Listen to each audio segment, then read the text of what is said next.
Halo, kembali berjumpa dengan saya, Hersy Arif dari Forum News Network. Bung Rocky ini lagi seru nih kelihatannya perkembangan di politik nasional hari ini. Hari ini pagi tadi jam 10 bahkan disebutkan 9.43 karena dipanggil jam 10. Gubernur DKI Anies Baswedan memenuhi panggilan polisi untuk diklarifikasi. Nah, ini soal pesta di Petamburan dan Mauludan di Petamburan nih. Saya nggak begitu paham apa ini urusan klarifikasi, tapi yang jelas itu dikaitkan dengan Undang-Undang Nomor 6 tahun 2018 soal kekarantinaan berkaitan pasal 93 junto pasal 9 ini soal menghalangi menghalangi kekarantinaan dan menyebabkan sebuah kedaruratan secara nasional. Gitu kira-kira bahasanya. Oke, kalau saya baca etimologinya itu, yang mau diklarifikasi apa itu? Kalau dia menyangkut soal undang-undang karantina, loh PSBB itu nggak jelas batasannya kan. Lain kalau disebut lockdown, karantina, maka itu jelas acuannya. Kan kalau misalnya 3 juta orang berkumpul, lalu dianggap itu berskala besar. Kalau 3 juta kurang 1 berskala besar apa enggak tuh? Kalau dia 2 orang berskala besar apa tidak tuh? Kalau 2 orang yang betul-betul dinyatakan sebagai carrier dari COVID, pasti dia berskala besar, kendati cuma 2 orang itu. Jadi dari awal memang nih PSBB ini kan main-main dimensi politiknya lebih menonjol daripada dimensi kesehatan. Padahal Anies meminta dari awal supaya lockdown, supaya jelas gitu kan. Ini akibat tukar tambah ke PSBB itu, yang tentunya juga definisinya adalah pemerintah pusat, bukan karena urgensi daerah. Jadi saya anggap bahwa COVID ini dipermainkan secara politis, dipermainkan secara ekonomi. Dengan adanya COVID, pemerintah punya semacam diskresi untuk melanggar undang-undang keuangan negara, undang-undang APBN segala macam. Dengan adanya COVID, pemerintah bisa mendefinisikan siapa yang harus dipersekusi dengan mem atau dengan olok-olok atau dengan ancaman. Jelas oposisi itu. Kalau dia dekat dengan kekuasaan, nggak bakal ditegur, dan orang udah viralkan macam-macam soal Gibran di Jawa Tengah, macam-macam lah itu. Jadi sekarang publik bertanya, itu Anies dipanggil oleh polisi atau disuruh dipanggil oleh politisi itu akhirnya. Jadi kejelasan itu yang orang mau tahu. Setelah Anies kasih klarifikasi, sekarang publik minta klarifikasi pada istana. Kenapa Anies dipanggil? Karena melanggar undang-undang kesehatan atau karena dia beroposisi kan? Sekarang siapa yang mesti manggil istana buat jelasin tuntutan publik untuk kasih kami klarifikasi? Kenapa Anies dipanggil? Karena rakyat juga berhak tahu itu kan? Itu konsekuensinya hari ini nih, harus benar. Iya, tadi Anda menyinggung soal Gibran, tapi juga yang rame juga sekarang ini videonya lagi viral ini Habib Lutfi Pekalongan. Kebetulan beliau ini kan juga one team press, dia bikin acara Kliwonan kalau nggak salah gitu pada bulan lalu, dan itu juga ramai sekali masanya gitu. Saya kira sama lah ini, pengaruhnya cukup besar juga. Orang kemudian jadi bertanya-tanya, kenapa kemudian tidak dicopot itu Kapolda di Jawa Tengah atau Kapolresnya di Solo atau Pekalongan, dan kemudian juga dipanggil, diklarifikasi Ganjar Pranowo gitu. Karena Habib Lutfi adalah penasihat presiden, jabatannya Dewan. Jadi nanti apa yang mau diklarifikasi pada Habib Lutfi, itu yang membuat publik menganggap, udahlah ini polisi, capek juga diperintah-perintah oleh kekuasaan. Jadi polisi diperintah oleh politisi. Lalu orang hubungkan, Megawati barusan ngomelin bahwa Jakarta udah amburadul, walaupun Jakarta baru dapat penghargaan tuh. Jadi terbangun semacam opini bahwa kekuasaan memang sedang mengincar, membidik, bahkan hampir menarik pelatuk ke Merdeka Selatan, tempat Anies berkantor tuh. Jadi dimensi politik naik secepatnya tuh. Kalau ini cuma soal pelanggaran, ya kan udah dibayar dendanya kan, apalagi. Justru soal-soal semacam itu yang mesti clear tuh. Kalau ada pidana, maka udah dibayar.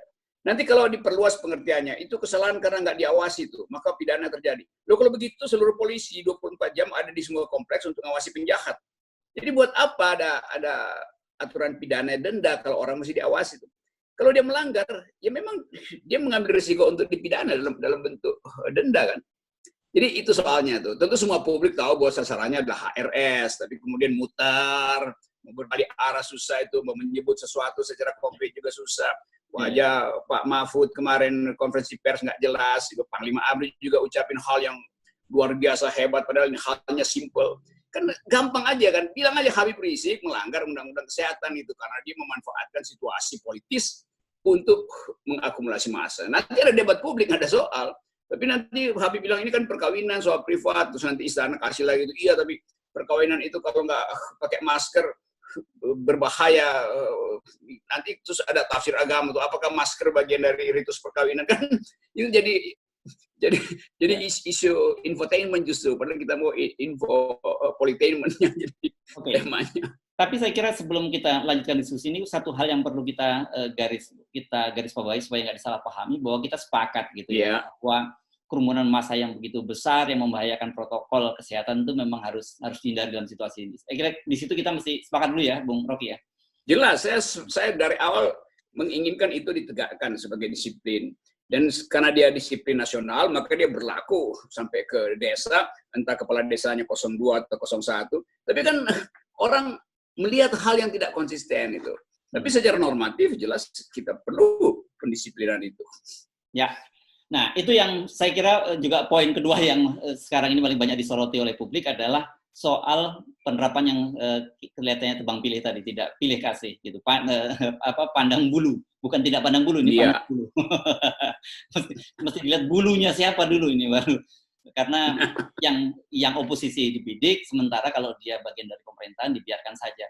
Rasanya kalau terus begini akan sulit sekali pemerintah dan polisi akan kerepotan menghadapi situasi semacam ini. Memang akan kerepotan, karena dari awal juga pemerintah mendua, ini Habib mau pulang apa nggak pulang gitu. Akhirnya karena psikologi massa, maka Pak Mahfud juga mengizinkan, ya silahkan jemput. Toh yang penting jangan bikin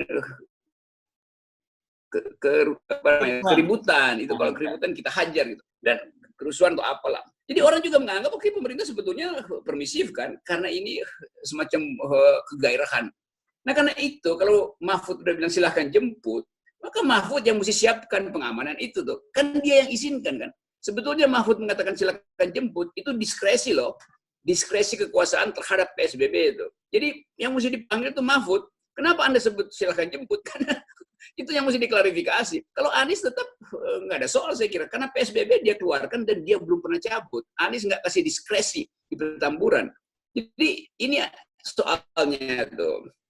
Nah, jadi bayangkan misalnya kalau ada semacam class action, tuntut Mahfud untuk datang, dipanggil. Karena dia yang izinkan. Kan itu soalnya kan. Oke. Nah, ini mumpung Anda bicara juga soal posisi Pak Mahfud tadi, di Tempo saya baca hari ini menyebutkan bahwa memang di kabinet sikapnya terbelah.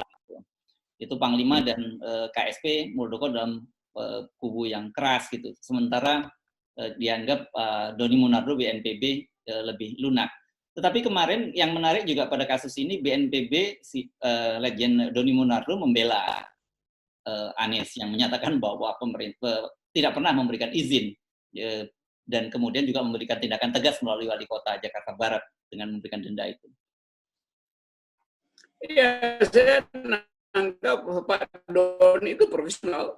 Dia cuma tuntut izin dan semua regulasi tentang penanganan COVID. Tetapi kalau yang ngomong Pak Muldoko atau Panglima, itu ada dimensi politisnya. Jadi soal ini yang kemudian bikin publik justru bingung gitu. Kalau dari awal ini soal Habib Rizik, ya bikin konferensi pers khusus Habib Rizik sehingga orang clear. Kan Pak Doni juga nggak ngerti soal apa. Soal PSBB ya aturannya tegas. Dia nggak mungkin mencegah karena masanya banyak, maka dia preventif dengan nyiapin masker. Jadi prosedurnya kan dijalanin sebetulnya kan.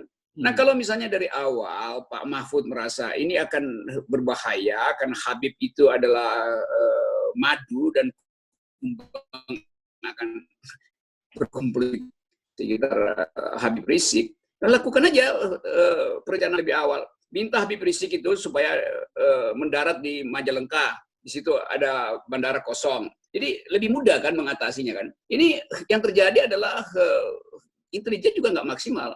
Menko Polhukam juga nggak maksimal mengantisipasi itu kan.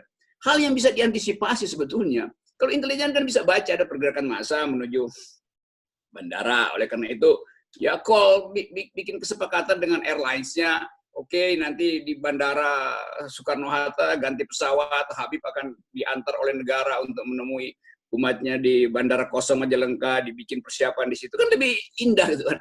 Jadi memang kegagalan koordinasi untuk hal yang sifatnya tiba-tiba itu, dan nggak mungkin ditahan kegairahan orang. Orang juga berpikir rasional. Lebih baik kena resiko COVID daripada nggak bisa menyambut Habib Rizik. Karena jangan-jangan Habib Rizik nggak bakal masuk Jakarta. Dari bandara terus dialihkan kemana. Jadi itu rasio publik. Nah itu kalkulasinya bagi publik ya diambil risiko. Nah negara yang mesti berpikir lebih sistematis. Bukan tiba-tiba setelah udah terjadi peristiwa tibanya Habib Rizik lalu eksesnya baru diselesaikan sekarang dengan menjebloskan Anies ke dalam opini publik yang negatif. Ini kan permainan opini publik aja tuh. Gitu. Ada dalam kasus Anies ini hanya lihat opini publik atau serius ini membidik Anies gitu. Karena kan tidak jelas maksud klarifikasi itu apa, dan tapi di situ sebutkan ketika dalam pemanggilan itu kan ada dicantumkan undang-undang dan ancaman hukumannya. Ya, saya kira itu bagian dari pembentukan opini publik bahwa Anies bersalah, Anies tidak disiplin, Anies tidak serius segala macam. Tapi dengan mudah Anies terangkan, kalau saya Anies dia akan ucapin satu kalimat aja, saya tidak pernah mencabut PSBB. Kan selesai kan klarifikasinya itu. Artinya berlaku. Jadi nggak mungkin kan orang menganggap Anies karena satu kubu dengan Habib Rizik dalam sinyal oposisi, maka Anies mengizinkan atau bikin semacam diskriminasi positif buat Habib, mengumpulkan massa. Itu kan nggak ada di dalam tata cara hukum kita kan. Jadi opini istana, Habib Anies bermain politik. Itu opini istana. Opini itu hendak diedarkan pada publik supaya Anies dapat hukuman sosial. Kan itu soalnya tuh. Padahal ini sebenarnya prosedur. Dan Pak Doni mengerti bahwa ini prosedur, nggak ada urusan politis. Karena itu saya menganggap Anies tidak melanggar hukum. Karena hukumnya tidak pernah dibatalkan.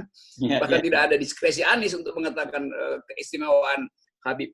Jadi Anies tetap rasional dalam hal ini. Yang irasional adalah mereka yang ingin menggusur Anies dengan isu-isu yang norak semacam ini. Saya kritisi Anies terus dalam soal kebijakan, tapi bukan dalam soal yang dibuat opini publiknya. Ya, jadi Anda lihat ini cuma sekedar drama politik saja? Ya, ini namanya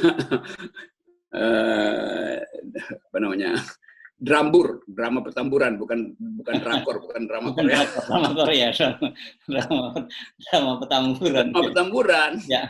Dan pasti nggak ada implikasi apa-apa. Kan mau dikasih kesan, ada pretext bahwa Kapolda udah diberhentikan, Gubernur Jawa Barat, Kapolda Jawa Barat diberhentikan, itu berarti dengan cara yang sama Anies juga bisa dapat sanksi yang berat. Ini kualifikasinya lain. Anies adalah regulator, regulasinya tidak pernah dia batalkan. Artinya berlaku terus PSBB. Siapa yang melanggar, yang mau tukang beca, mau presiden, mau anak presiden, mau Habib Rizik, mau Habib siapapun, ya terkena tuh, didenda. Ya didenda kan selesai hukum positifnya tuh. Nah, Anda tadi bicara soal 2 Kapolda yang dicopot ini. Ini kan jadi sangat menarik karena ini berkaitan juga dengan konstelasi Kapolri yang sudah hampir pensiun nih, Bung Rocky, dan kita sama-sama tahu bahwa Kapolda Metro Jaya itu biasanya menjadi salah satu kandidat. Dan ini tentu saja menimbulkan kan, dan biasa kita satu angkatan saling dukung gitu ini. Dia angkatan 88 kita angkatannya Idam Aziz dan sebagainya. Ini tentu juga bisa menimbulkan ketidakpuasan karena tadi Anda sebut juga bahwa sebenarnya polisi juga nggak salah karena Pak Mahfud yang mengizinkan menjemput ke bandara dengan kerusuhan. Jadi polisinya santai-santai saja gitu kan. Iya, ini jadi dimensi politiknya tiba-tiba itu yang jadi headline sebetulnya. Kalau kita baca between the scene atau behind the scene atau between the line itu, memang ini kan semacam perebutan sinyal pada presiden bahwa kami telah bekerja maka kami promosikan seseorang. Atau sebaliknya, presiden sebetulnya ingin memilih seseorang, tapi orang yang lain potensial untuk mengganggu. Karena itu dikerjain dulu kandidat yang lain dalam soal pemilihan Kapolri misalnya. Jadi tetap dimensi pemanasan politik ini justru itu yang jadi perhatian publik. Publik nggak peduli dengan hal-hal yang menyangkut pembulian Habib segala macam tuh, kalau tidak ada konteks politik. Bahkan soal Mirsani, jangan-jangan orang anggap Mirsani itu juga bagian dari upaya untuk delegitimasi dan ada setting politik. Maka sah orang berpikir begitu akhirnya kan. Padahal mungkin juga Mirsani ya dia asal ngomong aja. Tapi karena ada konteks politik yang makin lama makin terbaca, maka semua problem yang berhubungan dengan pergantian kekuasaan, entah itu pergantian kekuasaan Kapolri, pergantian Kapolda, pergantian macam-macam, bahkan pergantian politik, sudah diantisipasi oleh publik sejak sekarang. Nah susahnya adalah jalan pikiran publik itu nggak bisa lagi dihentikan oleh segala macam yang berbau desain istana. Jadi publik anggap kalau istana ngomong, itu artinya ada maksud politik, bukan maksud hukum. Gampangnya begitu. Ya. Tapi problemnya bagaimana kemudian kalau instrumen hukum digunakan untuk menghabisi para lawan-lawan politik, itu kan jadi masalah, Bung Rocky. Ya itu dari awal pemerintah menggunakan itu kan. Jadi instrumen hukum ini yang seharusnya imparsial itu ditafsirkan sedemikian rupa sehingga bisa bawa keuntungan politik pada pencitraan rejim, pada upaya rejim untuk mengendalikan lawan politik. Itu yang terjadi. Dan internasional baca itu, dan karena para pengamat internasional, teman-teman saya akademisi yang ada di luar negeri juga menyoroti hal yang sama, menganggap bahwa mengapa ya hukum di Indonesia itu selalu punya nada politik yang tinggi tuh. Jadi mereka juga tangkap kan. Dan sama juga emak-emak tuh pagi-pagi udah WA-nya udah sibuk. Kok ini politis banget nih pemanggilan Anies? Apa nggak bisa ditelepon aja? Gue tanya udah dibayar belum? Dan tanya, emak-emak punya pikiran yang sama. Ya. Oke, kita akan tunggu apa hasilnya karena saat ini kan pada saat kita buat rekaman ini Gubernur Anies masih diperiksa oleh polisi. Jadi hasilnya seperti apa kita masih terus menunggu, Bung Rocky. Terima kasih atas perbincangannya, Bung Rocky. Oke, tetap lakukan prosedur PSBB dan tetap ikuti pikiran Herzbono Arif di Herzbono Point of View dan FNN. Oke, mantap. Bye. Oke ya, mantap.